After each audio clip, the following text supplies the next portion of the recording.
Bismillahirrahmanirrahim. Assalamualaikum warahmatullahi wabarakatuh. Perkenalkan, nama saya Anita Sari dari Universitas Muhammadiyah Metro, Prodi Pendidikan Fisika. Kali ini saya akan mempresentasikan tentang penelitian yang akan saya angkat, yakni perencanaan aplikasi pengukuran pola distribusi gema dan intensitas suara dalam ruang guna mengetahui tingkat kualitas akustik gedung. Yang pertama, yakni latar belakang masalah. Kualitas suara yang didengar dalam ruangan tidak hanya sebatas tersampainya informasi secara utuh dari sumber ke objek penerima, yaitu pendengar, namun juga sudah masuk ke dalam nilai rasa nyaman dalam mendengar suara tersebut. Kualitas suara sangat dipengaruhi oleh faktor ruangan, seperti pertimbangan arsitektur yang meliputi bentuk ruang, dimensi volume, letak batas-batas permukaan, pengaturan tempat duduk, lapisan permukaan, dan bahan-bahan untuk dekorasi interior lainnya seperti lemari, sekat ruangan, ornamen, dan lain sebagainya. Adanya sistem akuistik ruangan bertujuan untuk menentukan dan menyediakan keadaan yang paling diinginkan untuk menghasilkan perambatan dan penerimaan bunyi dalam ruangan yang digunakan untuk berbagai tujuan mendengar. Menurut Carnevy tahun 2005. Kualitas akuistik ruangan ditentukan oleh parameter akuistik yang dimiliki ruangan tersebut, salah satunya yaitu tingkat tekanan bunyi dan waktu dengung. Menurut Indrani, tahun 2004, kondisi akuistik yang memenuhi persyaratan dan berkualitas bagi pengunjung dan penghuni gedung di setiap ruangan seharusnya sudah direncanakan dalam rancangan awal arsitektur dan bangunan gedung tersebut. Tetapi, dalam kenyataannya, adanya kemungkinan karena faktor biaya dan alasan teknis lainnya, seringkali kondisi akuistik yang baik bagi ruangan menjadi diabaikan, sehingga terjadi cacat akuistik. Hal ini jika ingin diperbaiki, maka harus dilakukan renovasi arsitektur atau desain interior ruangan kembali. Dampak akuistik yang tidak baik muncul bising berupa terganggunya suara dan munculnya suara yang tidak diinginkan. Bising dapat menyebabkan terganggunya pendengaran, hilang konsentrasi, sensitif, serta salah penafsiran. Secara terus-menerus akan mengakibatkan terganggunya kesehatan pendengar. Hal ini menunjukkan bahwa sangat perlu dilakukan penataan akuistik ruangan untuk mengetahui kualitas akuistik tersebut telah baik atau tidak, maka diperlukan alat ukur yang tidak hanya mengukur tingkat intensitas suara atau desibel, namun juga mengukur pola akuistik ruangan.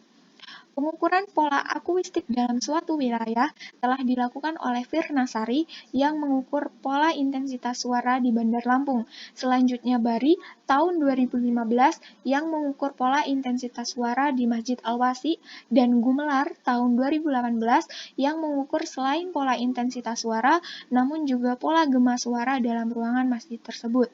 Teknologi smartphone saat ini telah berkembang sangat pesat dengan berbagai fitur dan kemudahan. Adanya hardware berupa berbagai sensor seperti akselerometer, mikrofon, dan lain sebagainya yang dibenamkan di dalamnya. Teknologi Android juga memberikan peluang untuk dibuatkan software tambahan yang kemudian dapat dijalankan dalam Android tersebut. Peran teknologi ini menjadi sangat penting karena banyak tuntunan dan kebutuhan akan pertukaran informasi yang cepat dan tepat. Menurut Intan dan kawan-kawan tahun 2017, kebutuhan terhadap sarana telekomunikasi yang multifungsi kian berkembang, termasuk smartphone. Seiring peningkatan kebutuhan smartphone, aplikasi terhadap ponsel pada umumnya dan juga pada smartphone pada khususnya, menurut Cuzaimah dan kawan-kawan tahun 2010. Berdasarkan latar belakang yang telah dijelaskan di atas, maka akan saya lakukan inovasi penelitian yaitu perancangan software untuk Android guna pengukuran pola distribusi gema dan intensitas suara dalam ruangan sebagai upaya mengetahui tingkat kelayakan kualitas akuistik gedung.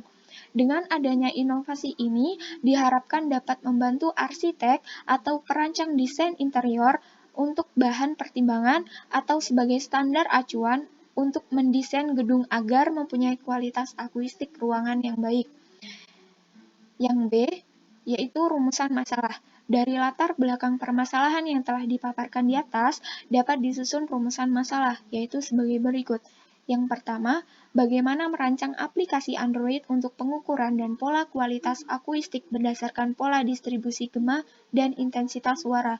Yang kedua, bagaimana cara kerja aplikasi ini untuk digunakan oleh arsitek atau perancang desain dalam mengatasi permasalahan akustik ruangan agar sesuai dengan standar yang diinginkan. Kemudian, C. Tujuan pengembangan produk. Yang pertama, yaitu guna merancang aplikasi Android untuk pengukuran dan pola kualitas akustik berdasarkan pola distribusi gema dan intensitas suara.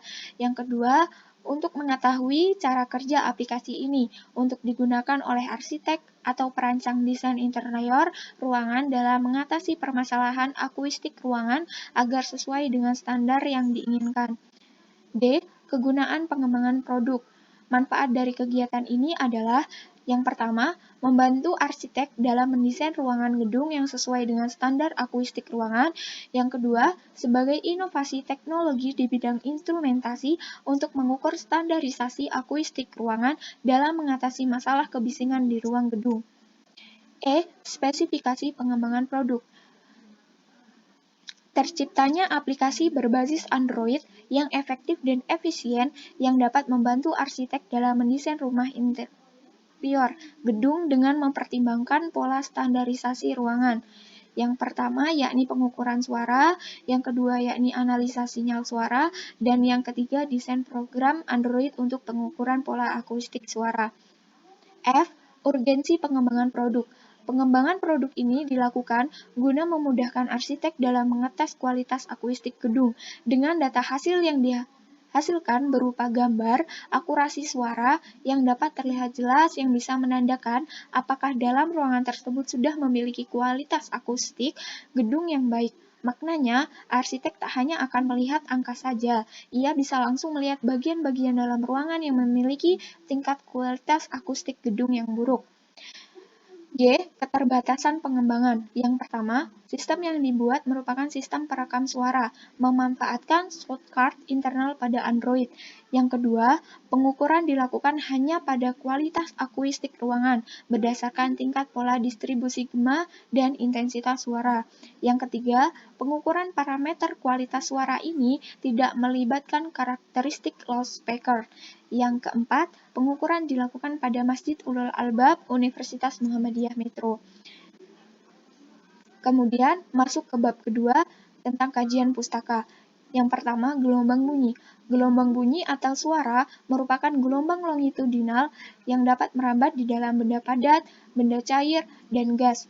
Menurut Halliday, tahun 1998, gelombang bunyi adalah gelombang tekanan dalam medium seperti udara, air, atau baja. Apabila rambatan dan regangan gelombang mengenai selaput pendengaran, manusia mendengar bunyi itu selama frekuensi gelombang dalam rentang 20 Hz hingga 20 kHz.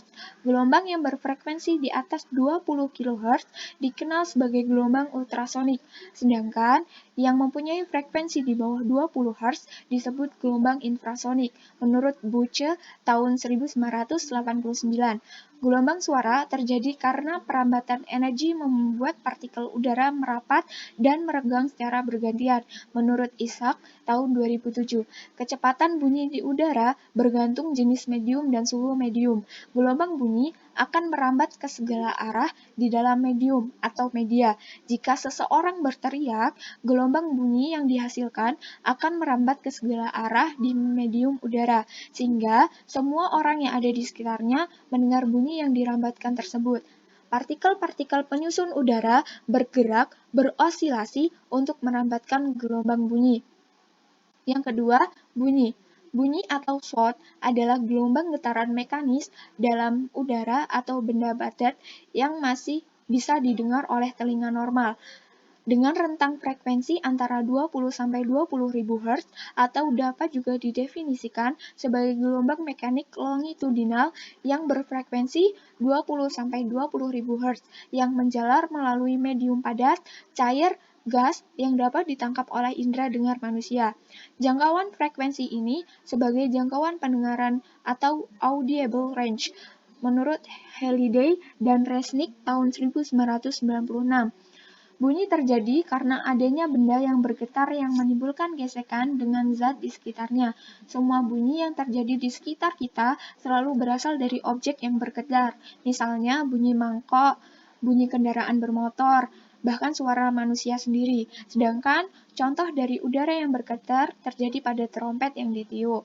Menurut Mediastika tahun 2005, ada 3 hal yang dibutuhkan untuk terjadinya suatu bunyi, yaitu sumber bunyi atau objek yang bergetar, medium perambat, serta indera pendengaran yang terlihat pada gambar 2.2 yang ada pada proposal. Ketiga hal tersebut sangat penting keberadaannya dalam ruangan hampa udara. Tidak ada partikel yang menghantar getarannya. Oleh karena tidak terjadi perambatan, sehingga meski ada objek bergetar dan pendengaran memiliki telinga yang sehat, bunyi yang muncul tidak dapat didengar, menurut Mediastika tahun 2005. Yang ketiga, yakni pemantulan bunyi.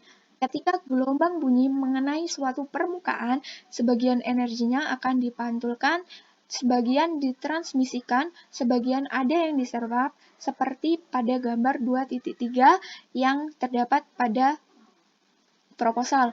Gejala pemantulan bunyi hampir sama dengan pemantulan cahaya. Hukum pemantulan bunyi menyatakan bahwa gelombang bunyi datang, garis normal bidang, dan gelombang bunyi pantul terletak pada satu bidang datar. Sudut gelombang bunyi datang sama dengan sudut gelombang bunyi pantul. Namun harus diingat bahwa panjang gelombang bunyi jauh lebih besar daripada gelombang cahaya, dan hukum pemantulan bunyi hanya berlaku jika panjang gelombang bunyi lebih kecil dibanding dengan ukuran permukaan pemantul. Menurut Dole tahun 1993, pemantulan bunyi yaitu pemantulan kembali dari gelombang bunyi yang menumbuk suatu permukaan, di mana sudut datang sama besar dengan sudut pantul. Permukaan yang keras, tegar, dan rata memantulkan semua energi bunyi. Bentuk permukaan pemantul dapat dibedakan dalam beberapa kondisi. Yang pertama, permukaan rata bersifat sebagai penghasil gelombang bunyi yang merata. Permukaan cekung bersifat sebagai pengumpul gelombang bunyi. Permukaan cembung bersifat sebagai penyebar gelombang bunyi. Suara yang disebarkan menimbulkan gelombang bunyi yang merambat ke segala arah, dengan tekanan bunyi yang sama pada tiap bagian ruangan. Menurut Subtandar tahun 2004, gema dalam ruang, modifikasi dari Kohn 2007, umumnya masalah akuistik ruang yang disebabkan oleh pemantulan adalah gema atau resonansi ruangan. Gema terjadi karena keterbatasan pendengaran kita ketika dua bunyi datang pada waktu yang berbeda, kurang dari 60 meter per sekon. Ketika mendengar kombinasi dari dua bunyi tersebut menjadi satu, namun ketika perbedaan waktu daknya lebih dari 60 meter per sekon, maka kita akan mendengar dua bunyi yang berbeda, yang terlihat pada gambar 2.4 pada proposal. Ketika dua buah bunyi dihasilkan oleh satu sumber suara, gema dapat menyebabkan kesulitan dalam memahami informasi yang disampaikan, khususnya ketika waktu datangnya bunyi lebih dari 100 meter per sekon. Yang keempat, yakni kualitas akuistik masjid. Masjid merupakan bangunan yang penting bagi umat Islam, karena di sanalah tempat kegiatan keislaman berlangsung. Kegiatan yang sering dilakukan di dalam masjid adalah kegiatan yang menimbulkan kejelasan penyampaian suara, seperti sholat berjamaah dan ceramah agama. Kegiatan tersebut bisa dilakukan dengan baik bila sebuah masjid memiliki nilai akuistik yang baik dan kondisi akuistik ruang yang optimal. Kualitas akuistik masjid yang baik memiliki 5 persyaratan umum, yaitu kekerasan suara yang mencukupi, distribusi suara yang merata, waktu dengung yang optimum yang berpengaruh pada kejelasan pembicaraan, bebas dari cacat akuistik, dan tingkat bising yang rendah. Waktu dengung optimum untuk bangunan masjid ialah berkisar dari 0,9 sampai 1,2 detik, dengan tingkat tekanan bising berkisar antara 25 sampai 30 desibel. Jika masjid terdapat dalam area pemukiman, syarat bising antara 45 sampai 55 desibel. Masuk ke bab ketiga, Model pengembangan. Model pengembangan. Penelitian ini menggunakan jenis penelitian research and development atau penelitian dan pengembangan.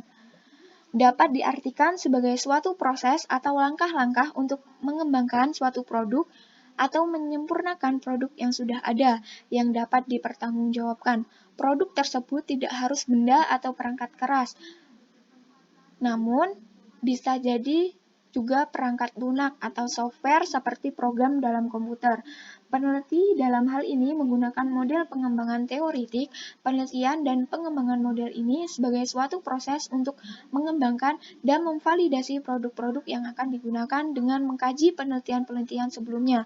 Penelitian dan pengembangan ini adalah upaya untuk mengembangkan dan menghasilkan suatu produk berupa perangkat lunak atau software atau lebih spesifiknya aplikasi dalam Android. Model pengembangan yang akan digunakan adalah model pengembangan produk menurut Board and Gale yang melibatkan 10 tahap. 10 tahap tersebut adalah yang pertama, penelitian dan pengumpulan data, pengukuran kebutuhan, studi literatur, penilaian kecil, dan pertimbangan segi nilai. Yang kedua, perancangan atau planning, yang di dalamnya memuat menyusun rencana penelitian, meliputi kemampuan-kemampuan yang diperlukan dalam pelaksanaan penelitian, rumusan tujuan yang hendak dicapai, desain atau langkah-langkah penelitian, dan yang ketiga, pengembangan draft produk, yang di dalamnya memuat pengembangan bahan pembelajaran, proses pembelajaran, dan instrumen evaluasi. Yang keempat, uji coba lapangan awal, yang di dalamnya memuat uji coba di lapangan dengan lebih dari 2 objek selama uji coba diadakan, pengamatan, wawancara, dan pengedaran angket. Yang kelima, merevisi hasil uji coba, yang di dalamnya memuat memperbaiki atau menyempurnakan hasil uji coba. Yang keenam, uji coba lapangan, melakukan uji coba yang lebih luas, data kuantitatif sebelum dan sesudah menggunakan produk hasil pengembangan yang dicobakan dikumpulkan. Hasil-hasil pengumpulan data dievaluasi dan dibandingkan dengan kelompok pembanding. Yang ketujuh, penyempurnaan produk uji coba lapangan. Yang kedelapan, uji pelaksanaan lapangan. Yang kesembilan, penyempurnaan produk akhir. Yang kesepuluh, diseminasi dan implementasi. Prosedur penelitian pengembangan menurut Board and Gale dapat dilakukan dengan lebih sederhana, meliputi 5 langkah berikut. Melakukan analisis produk yang akan dikembangkan, mengembangkan produk awal, validasi ahli dan revisi, uji coba lapangan skala kecil, dan revisi produk, uji coba lapangan besar, dan produk akhir. Yang B, prosedur pengembangan. Penelitian sebelumnya tentang pengukuran pola akuistik ruangan berdasarkan tingkat tekanan bunyi dan waktu dengung telah dilakukan oleh Agung Gumelar pada tahun 2018 di ruangan ibadah Masjid Al-Wasi'i Universitas Lampung. Alat yang dibuat terdiri dari 8 mikrofon yang terhubung ke sound card internal laptop dengan multiplexer sebagai selektor data. Sistem akuisisi dan pengolahan sinyal menggunakan aplikasi MATLAB R2014A. Pengukuran dilakukan pada 64 titik yang tersebar di dalam ruangan ibadah Masjid Al-Wasi'i Universitas Lampung. Dari hasil pengukuran untuk tingkat tekan bunyi memiliki rata-rata 61,92 desibel, serta data-data pola menunjukkan perbedaan tiap detik yang berdekatan tidak lebih dari 6 desibel, sehingga distribusi tingkat tekanan bunyi telah merata. Untuk pengukuran waktu dengung menunjukkan pola yang merata dengan rata-rata 3,03 detik, di mana waktu dengung ini masih jauh dari kata optimum yang berkisaran 0,90 sampai 1,20 detik. Secara keseluruhan, kualitas akuistik di ruangan ibadah Masjid Al-Wasi'i Universitas Lampung belum bisa dikatakan baik karena masih belum memenuhi syarat akuistik yang seharusnya. Penelitian terkait dengan kualitas akuistik lainnya yaitu deteksi pola perambatan suara pada Masjid Al-Wasi'i Universitas Lampung menggunakan metode multi titik. Penelitian dilakukan oleh Fathul Bari pada tahun 2015, yaitu membuat instrumentasi pengukuran suara menggunakan 8 sensor dan akuisisi data melalui komunikasi protokol TCP/IP WIS 1105SR untuk ditampilkan melalui serial monitor personal komputer. Penelitian ini dilakukan untuk mengetahui tingkatan bunyi di setiap sudut ruangan sehingga dapat mendeteksi penurunan kejelasan suara. Penelitian lain dilakukan oleh Jean tahun 2016 tentang analisis akustik ruangan di Auditorium Departemen Industri Universitas de Santa Maria. Dalam penelitian ini, dibuat sebuah instrumentasi low cost untuk pengukuran kualitas akustik ruangan dengan metode binaural sehingga dapat digunakan dalam pembelajaran. Instrumentasi pengukuran yang dibuat menggunakan sound card eksternal dan akuisisi data sinyal processing menggunakan ITA Toolbox. ITA Toolbox merupakan aplikasi open source MATLAB yang dikembangkan oleh Dietrich tahun 2012 di Institute of Technical Acoustics RWTH Auburn University. Aplikasi ini memiliki fungsi import-ekspor, perekaman, dan proses sinyal analisis. D. Instrumen pengumpulan data. Metode observasi. Metode observasi ini menggunakan lembar pengamatan aktivitas yang ada dalam gedung untuk mengamati dan mencatat hasil distribusi akustik gedung selama aktivitas penggunaan akustik dengan pengeras suara yang ada dalam ruangan untuk memperoleh hasil kelayakan akustik dari suatu gedung. Instrumen ini diisi oleh pengamat yang berdiri dan merekam setidaknya 8 titik lokasi yang berbeda guna mendapatkan grafik pola distribusi gema dan intensitas suara dalam ruangan. Yang kedua, angket.